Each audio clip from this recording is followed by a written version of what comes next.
Sawadee les amis, aujourd'hui 130e jour de l'aventure réveil à Khao Sok National Park, parc national de Khao Sok. J'ai très bien dormi, alors pas assez, hein, je me suis couché un peu tard. Et il est très tôt les amis, je me suis réveillé à 6h30, tranquillement, ouvert les volets, écouté les oiseaux. Le réveil en pleine nature, il fait même frais ce matin, vous voyez j'ai mis un petit pull, il y a un peu de brouillard. Mais oui, le réveil avec le chant des oiseaux là, c'était vraiment cool. J'ai pris la moto, le scooter, je suis sorti là du bled, du village. J'ai fait quoi, allez, même pas 2 km. Je suis arrêté devant une épicerie là. Il y a d'ailleurs pas mal de gens là du village qui viennent faire quelques petites courses. Le soleil est en train de se lever. Et comme je vous l'ai dit hier, aujourd'hui on trace la route. Alors hier la dame elle m'a dit exactement 72 km depuis le lodge pour aller jusqu'au lac qui s'appelle Chiolan. Voilà, c'est le programme pour aujourd'hui. On va aller faire un petit tour sur le lac. Alors là, ce matin, je trace la route. Mais sur le chemin du retour cet après-midi, on va probablement se faire des petites pauses, s'arrêter. Voilà, c'est parti pour la première journée en Thaïlande.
Alors, les amis, je vous retrouve dans un coin paumé.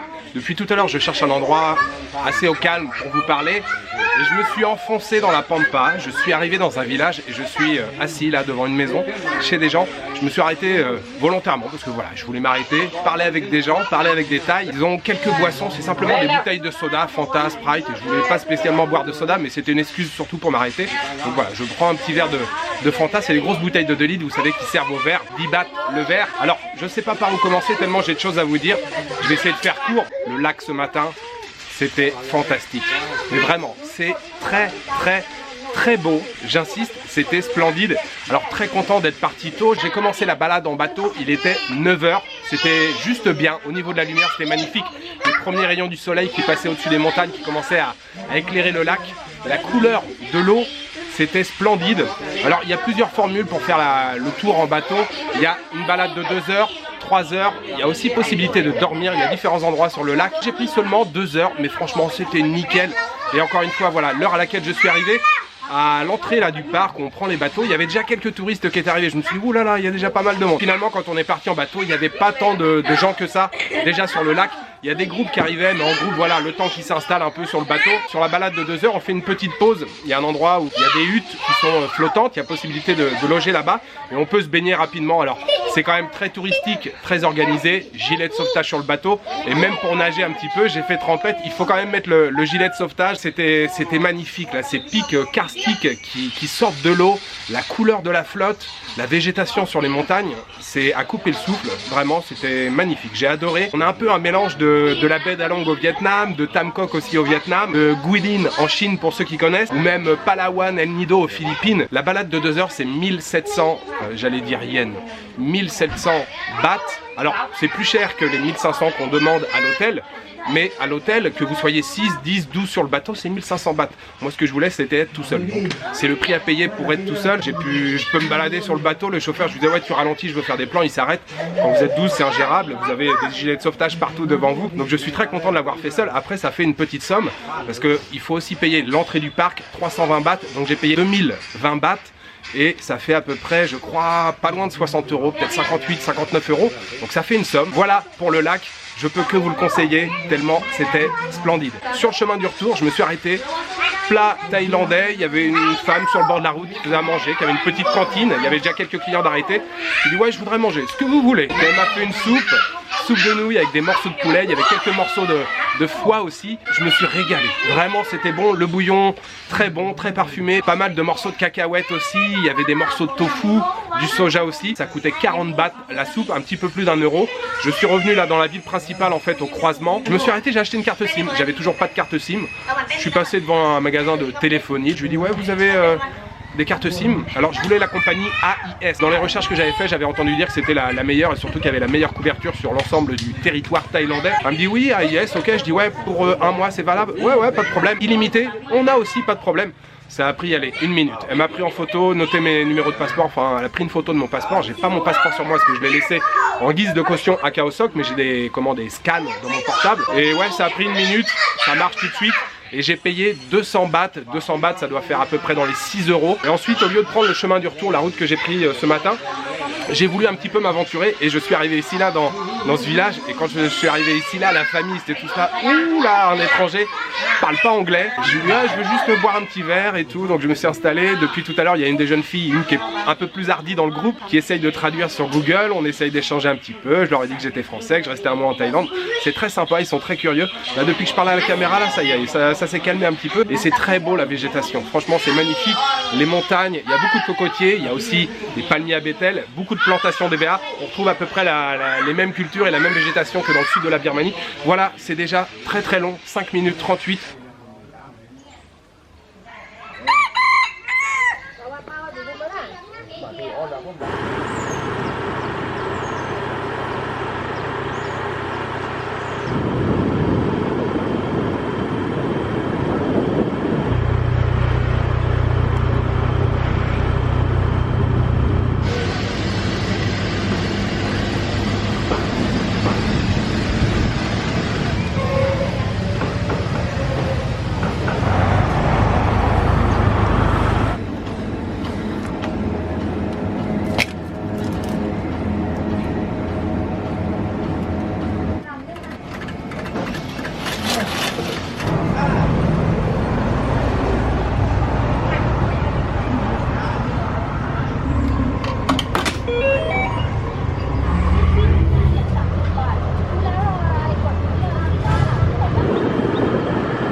c'est le moment de se faire une petite pause sucrée, une petite pause douceur comme ça au milieu d'après-midi. Produit industriel versus produit artisanal. Un donut au chocolat acheté au 7-Eleven qui a coûté 12 bahts.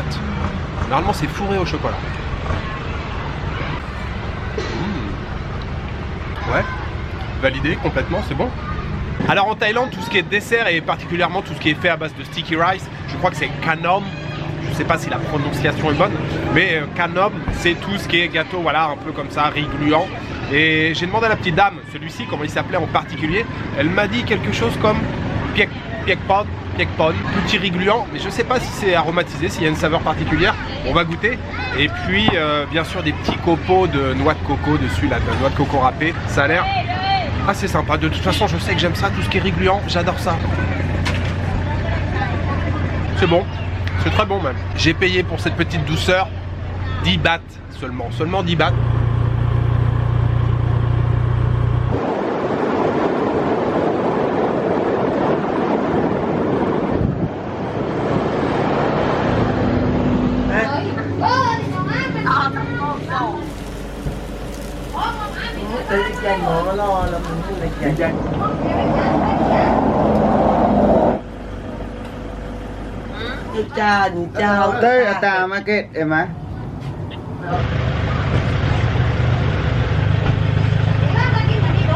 Comme je vous l'ai dit hier, il n'y a pas vraiment d'ambiance de village où je loge. Donc je prends tout mon temps, je fais plein d'étapes, je m'arrête. Et voilà, là je suis pas dans un village, je suis juste sur le bord de la route, je suis dans une épicerie, voilà, genre de 7-Eleven couleur Thaï. Pleine nature, toujours la montagne à côté. Et puis juste derrière, là, il y a une femme qui fait griller des brochettes de porc. Délicieux, mouping. Je crois que c'est à peu près ça la prononciation, mouping. Légèrement mariné comme ça. Et puis grillé au barbecue.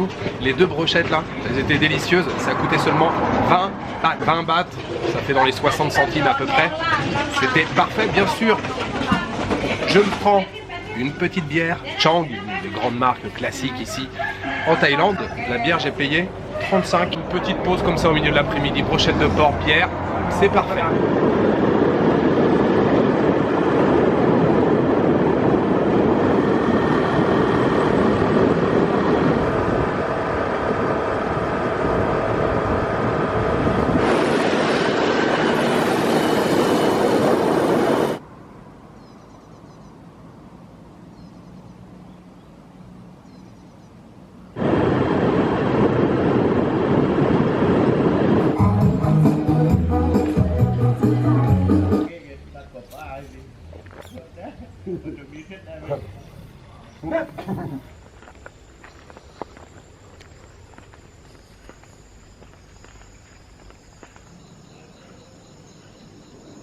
Juste avant de rentrer, je me suis pris un jus de pastèque, il était terrible. Alors, j'ai vu la petite dame découper les morceaux de pastèque, j'ai pas vu si elle a rajouté des choses dans le shaker ou pas, mais il était bien sucré, il avait un goût de pastèque bien prononcé, il était vraiment très bon. Ça a coûté 30 bahts, un petit peu moins d'1 €, et ce délicieux jus de pastèque, je voudrais le dédier aux tipeurs. Je voudrais remercier aujourd'hui Virginie Bruvy et HDLM. Faites-moi confiance, je l'ai bien savouré. Merci à vous deux pour votre soutien. Sinon, aujourd'hui, journée fantastique. Franchement, là, au niveau des paysages, j'en ai pris plein la tête. Alors, je ne vais pas me répéter, mais le lac ce matin, splendide. Et puis le retour cet après-midi vers ici, petit à petit, plein de petites étapes. Je vous l'ai dit, je voulais aller un petit peu au contact des tailles. Alors d'ailleurs, je ne sais pas trop comment j'ai filmé. Je pense que c'est un peu décousu. Je verrai au niveau du montage. J'étais dans l'observation, la contemplation. J'ai passé une très belle après-midi. Alors non seulement en plus le lac, là, au niveau des paysages, c'est magnifique, mais toute la campagne autour, là, dans le parc national de Khao Sok, c'est vert partout, les bananiers, les cocotiers, les montagnes, les parois rocheuses. Pour demain, les amis, je n'ai toujours pas de programme. Si, en fait, j'ai un programme, c'est de rester le plus longtemps possible ici. Ce matin, je me suis réveillé avec le chant des oiseaux, mais voilà, je voulais partir tôt. Demain matin, je me réveille aussi avec le chant des oiseaux, mais je reste dans le lit. Voilà, je veux profiter un petit peu là de l'environnement. Peut-être que j'irai me baigner un petit peu dans la rivière. Pour demain après-midi, je ne sais toujours pas. Peut-être que je vais simplement me balader à pied autour. Peut-être reprendre le scooter juste pour l'après-midi. Peut-être pas. Je verrai demain matin, surtout, je pense, à quelle heure je me réveillerai. Et puis avant de terminer, juste quelques mots, mais très rapidement. Je voulais déjà vous en parler hier. J'ai complètement zappé pour clôturer ce chapitre Birmanie. C'était fantastique. Alors, 4e séjour en Birmanie, je prends toujours autant de plaisir à découvrir ce pays, surtout cette année, nouvelle région. Alors même s'il y a eu bien sûr un petit passage à Rangoon et Pattaya qui sont toujours aussi agréables, mais toute cette partie sud, Moulamyin, Yeh, Dawei jusqu'à Miek, avec la possibilité de louer des motos ou des scooters pour explorer un peu la campagne, quelques îles, c'était vraiment fantastique. En plus, une région qui est très peu visitée. J'ai pas rencontré énormément de touristes là-bas. La Birmanie, c'est un pays qui conserve encore énormément de traditions et c'est vraiment surprenant et très intéressant de découvrir ce pays. Malheureusement, je ne peux pas clôturer ce chapitre sans parler du gouvernement birman et surtout du traitement qui est réservé aux différentes minorités ethniques, notamment les Rohingyas, je vous en avais parlé le premier jour, mais aussi les Chin ou les Kachin. Le gouvernement birman a encore énormément de travail à faire là-dessus, et malheureusement, il faut savoir qu'en Birmanie, il y a, alors je ne sais pas si c'est le terme exact, mais un fondamentalisme ou extrémisme religieux bouddhiste qui dit tout simplement que l'identité birmane est indissociable du bouddhisme. C'est-à-dire que si vous n'êtes pas bouddhiste en Birmanie, vous êtes considérés comme des citoyens de seconde zone. Malheureusement, certaines personnes adhèrent à ces idées. Et pour répondre aux quelques commentaires, aux messages privés qui m'ont été envoyés sur le fait de venir ou pas en Birmanie, je considère que boycotter la Birmanie, ça ne changerait rien. Bien au contraire, il y a déjà des milliers de familles qui vivent grâce au tourisme, qui ont des revenus grâce au tourisme.